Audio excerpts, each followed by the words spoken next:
Who gon' take it there? Who gon' take it there? Who gon' take it there? Who gon' take it there? Electricity, electricity, electricity, electricity. You know what's in the air. You know what's in the air. You know what's in the air. You know what's in the air. It's possibility. It's possibility. It's possibility. It's possibility.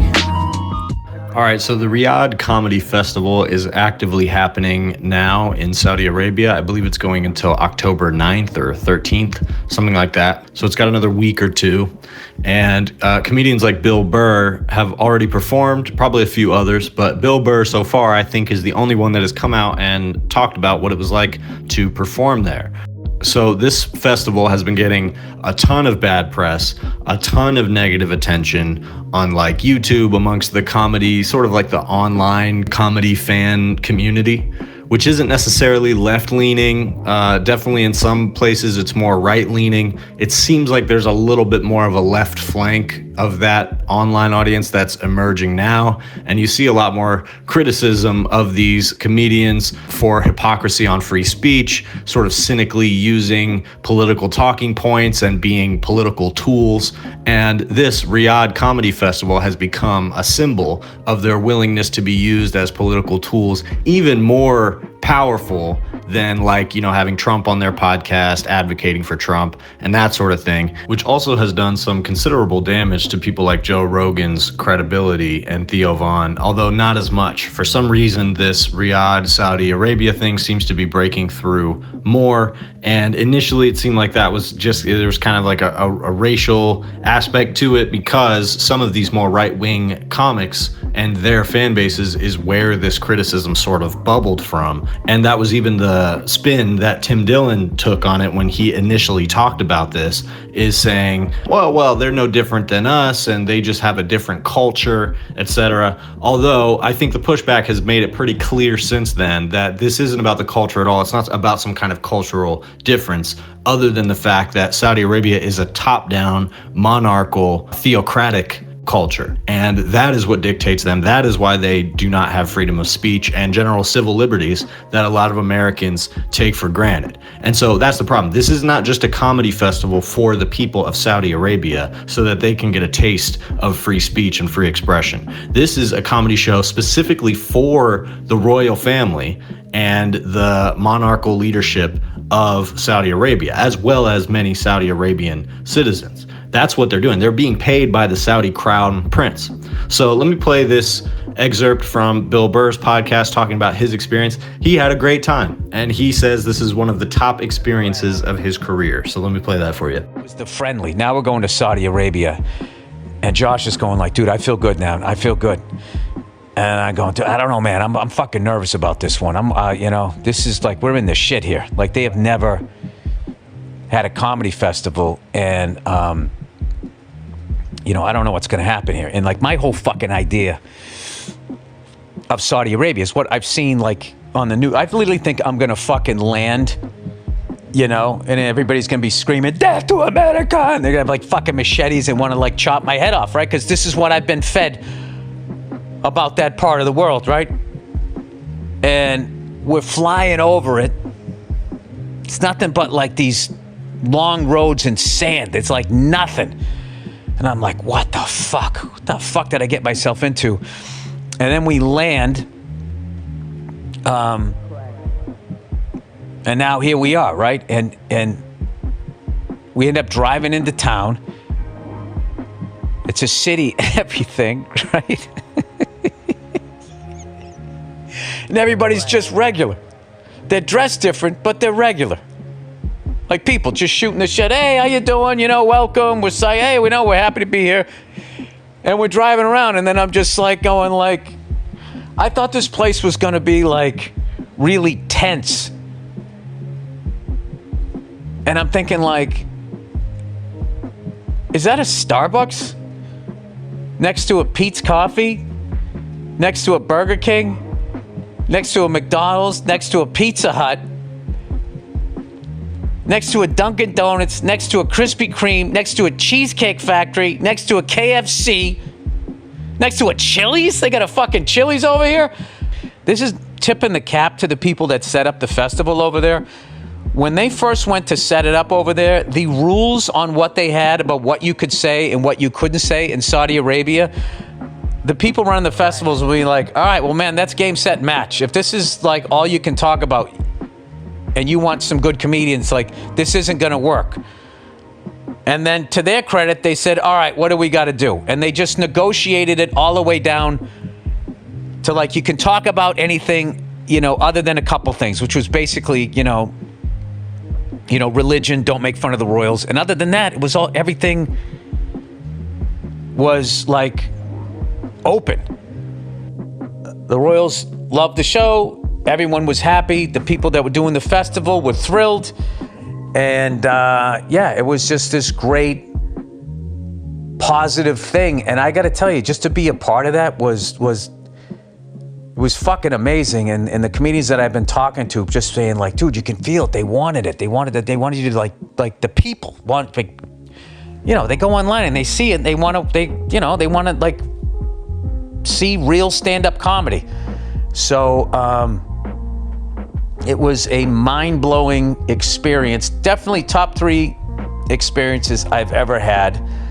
I honestly, from the bottom of my heart, I could not have a better time doing shows for you guys, and it was great to experience that part of the world and to be a part of the first comedy festival over there in Saudi Arabia. I think it's going to lead to a lot of positive things. Yeah, so I mean, it really is impressive, the level to which he is allowing himself to be used as a tool of propaganda here. And this is explicitly how this type of propaganda works. It's a tried and true method, and especially in this case, it's particularly useful because if you essentially can show somebody the best side of your country, right? You have somebody come, a reporter, a writer, a comedian, somebody who's coming to check out your country that doesn't normally get a lot of visits from reporters and writers and comedians for some reason. And when they go there, what they see is full shelves, lots of amazing food, and plenty of options, and abundance, and a peaceful, clean, safe society, and people who seem happy, and they seem like they're just like us, and there's no difference between this society and Western society or any other society. And there's some truth to the idea that as Americans, we have a distorted view of different countries, and even countries that are like radically different from us in terms of authoritarianism. Most of the people there are pretty normal people and like the same things and respond to the same things and have similar types of lives that, you know, people in the West have, because yeah, that's the nature of humanity. We're more alike than we are different. But that's not the issue here. The issue is the government. And for a guy like Bill Burr to be dumb enough to not see how he's being spun by the government so that he will say these specific things on his platform about them and the government. I'm glad that what he said about the Saudi people is like cool and oh, he had a nice connection with them. That's great. That doesn't change the fact that the implicit setup of this situation is such that, I don't know, you should feel compromises your values as a comedian, but also you are in fact helping to whitewash the crimes of this regime. It's been pretty well established that that's the point of this comedy festival at this point. And it would be a lot easier to make the case that that's not the point of this if it literally wasn't set up by the head of propaganda of Saudi Arabia. And if the royal family of Saudi Arabia, the ones directly accused of murdering people like Jamal Khashoggi, among many others, was literally at attendance at this performance. And on top of that, you aren't even allowed to criticize him. And so Bill Burr mentions here that, okay, at first they said, you can't talk about this, you can't talk about that, you can't talk about anything. And they told them, well, you're not going to get any good comedians here if you have that long of a list, so you're going to have to slim it down. So eventually what they slimmed it down to is you can't criticize the royal family and you can't criticize the religion of the country. And what Bill Burr's referencing there has actually been leaked by another person. It's not confirmed that it's the same copy of the contract or whatever, but the restrictions that were listed by this comedian Atsuko, that basically said in more words that you can't criticize or defame or say anything that calls into question the reputation of Saudi Arabia, the royal family, and the religion. And I think the religion in general was something that they wanted them to steer away from. But I mean, in the language of this, essentially they're ruling out any meaningful criticism of the Saudi government or Saudi society, which I think would be the cheaper way to go. The cheaper punching down route to go would be to make cultural jokes and make fun of the people of Saudi Arabia. But I think it's pretty clear at this point that the members of the audience that are upset about this, that's not what they want. What they want is to see you standing up to the government. This is a repressive government that represents everything that comedians have built their brand over the last several years, pretending to hate. And many of those comedians have ended up on this set list. Most of them are content to not say anything about this, get their Saudi bag, and move on. Bill Burr's decision to talk about this publicly is pretty bold, and he takes a pretty, unbothered, flippant attitude about it. Talks about it as though it hasn't really come across his desk that people are upset about it, although I doubt that's true. And I don't usually use comment sections as a reference point that much for these videos, but the comments are just absolutely trashing him. And it's all of them, the top rated comments and the newest comments are all trashing Bill Burr, saying things like, I was a fan for a long time and I'm not anymore. I don't know how much of a dent this is gonna leave. That's not even necessarily what I want. But it does make clear, Bill Burr being a slightly different example than some of the rest of them. But with all of these guys, it does kind of make clear that we've put way too much stock on what these guys think, especially about the issue of free speech. And so I would say if there's one thing that I hope would come of this, it would be that the audience at large kind of discredits a lot of these comedians, a lot. That seems like the only positive outcome of this, because as I've noted before, something we should all be clear on, none of these people are going to stop. Their careers are not going to collapse because of this, and some of them might take a hit, some of them might be dogged by this for a while and eventually have to answer to it to some annoying reporter or something like that. But for the most part, they're going to keep doing the shit they do. Eventually, most people are going to forget about this to the extent that a significant portion of their audience is actually upset, and it's not just sort of illusory. They're going to keep going. But to me, I think I've been a little bit surprised at the willingness of some of these comedy audience goers to question the credibility of these guys, because they enjoyed so little scrutiny of their credibility for so long. And that does include Bill Burr. And a lot of them felt like they went through the ringer with cancel culture and blah, blah, blah. And it's interesting because this is kind of another form of the same thing. We're seeing a completely different audience now behaving in the same way that they derided for years, which is to say you've crossed the line with something that you've done, a decision you've made, and in some ways a decision you've made of what to and not to say on stage. And so I can no longer support you. That's the essence of what they would consider to be cancel culture. And so it's interesting that in the freedom that they felt they were enjoying in those sort of strictures of cancel culture being lifted a little bit, that's not the dominant cultural narrative anymore, that they thought that would extend to something like this that is so easily criticizable. Bill Burr has criticized Saudi Arabia before. I know that he's smart and sharp enough that if he hadn't been invited to this, he would have a pretty reasoned critique for all the people who were. And it's one thing to take the money, do the show, and then have some interesting things to say about it afterwards. And it's also another thing to go to this show and say some things you're not fucking supposed to say. That's what a comedian is supposed to do when he is speaking to power, and especially when he's told not to say certain things. Sorry, he or she or they. Although I don't think any non-binary comedians were invited to this particular show. But point being, all of these comedians have an opportunity to do the real work of comedians, which is to go into a space that you've been invited into and say as many of the things you're not allowed to say as you can get away with before they drag you out. And I'll be fair to them and say it's a scary situation to do that. I wouldn't want to do that if I was them either, in front of the crown prince of Saudi Arabia. But that's why I wouldn't come take their money to come do speech in their country. If you're taking money from somebody to come do speech, and they're telling you certain things that you can't say, some of which you might have an interest in saying, some of which you might have kind of built a career saying you care about a lot, and you take the money, you do the thing, you don't break the rules, you turn around, and you have nothing but nice things to say about them. What is that? That's a business relationship. You've created a business relationship over there in Riyadh. He says, okay, well, I think a lot of good things are going to happen from this. And he wants to maintain that positive business relationship. And so he's going to continue saying good things about that country. He's not going to talk about it after this. And if it comes back up, he's probably going to regale this story of how well he was treated in Saudi Arabia. And so he is effectively, at some level, a tool of propaganda for Saudi Arabia. That's how Israel does it as well. They bring you out for a nice trip. They throw all the best at you, the beautiful view, and they make sure you feel pampered so that you will have positive associations of your time there. They don't show you the reality of the apartheid. They don't show you the reality of the repression of human rights in the case of Saudi Arabia and Israel. And by fostering this positive environment for you, this curated environment for you, it's a human's natural proclivity to fall for that. And that's why you see smart, critical people falling for it.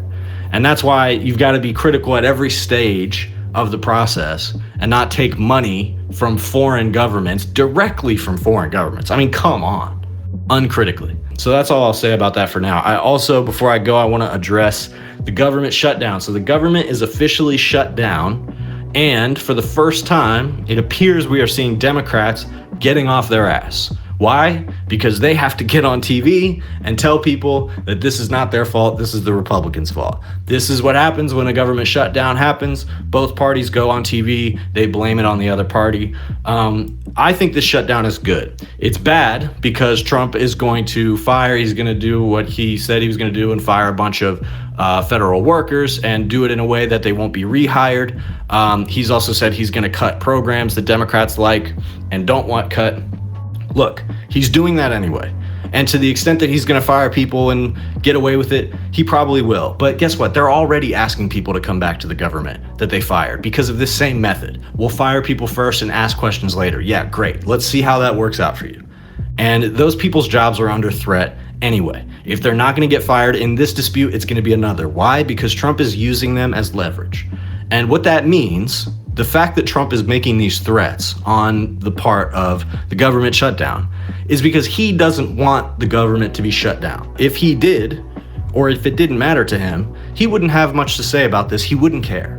But he doesn't want the government to be shut down. Why? Because he can't continue doing the things that his administration has been doing. They cannot carry out their plans unless the government is funded. And so he's exercising his leverage and saying, this is the leverage I have. These people are going to get fired. There's some more leverage I have if you want to keep this going. But what happens once those things are done? How much more leverage does he have? He'll certainly escalate. But if he utilizes the leverage that he does have, fires people, creates chaos in the federal government, things that he perceives Democrats don't want and for some reason will be good for him, which is not the case, what's going to happen? If Democrats don't flinch at that point, what they are going to have is leverage. For the first time, they will have leverage against Trump and his administration. And what that means is that all of a sudden, Trump is going to have to find a way to either negotiate with Democrats or he could try to go after them in some kind of scary fashion. But what is that going to do? He's going to take out all the Democrats that would vote for the government to be reopened. Then what's the plan? It puts him in a complicated situation. I'm not saying it wouldn't make things in America worse, but Trump and the Republicans are quickly barreling us in that direction. And the reality is this is the only option. If there was another way to exercise leverage against him to stop this from happening and to stop the things he's doing specifically with ICE and with different branches of the federal government, to apply pressure on him to change his policy, if there was another way for Democrats to do that, I would be advocating for that. But there's really not. This is the first time that they have had any leverage against him. And I wish it didn't feel so certain that they were going to fold at some point. And I'm sure the Republicans and Trump feel the same way. They don't want this to be blamed on them. They don't want people to perceive them as being the reason the government shut down. But why not? Most people in America are becoming kind of uncomfortable with at least some portion of Trump's agenda. And right now what the Democrats are demanding is like, reverse the cuts that were made to Medicare and something about like an Affordable Care Act tax credit. Look, things related to healthcare. So it's fine. They're trying to prevent the Republicans from cutting into healthcare as much as they have. But is that really enough? And if this gets to a point where you really have leverage and are exercising it against the president, I think it's time for Democrats to articulate what exactly they want to see Trump do instead of what he's doing. It's understood that, Democrats aren't going to be able to write his agenda for him. And obviously that's not the way he governs. But at the same time, the reason Trump has run so far away is because he doesn't feel like he has to listen to the Democrats at all or give a fuck what they think. So if you bring his government to heel and make it so that he can't do anything he wants to do unless he negotiates with you, unless he finds some way to get the government back open, now you can make some actual demands on his policy.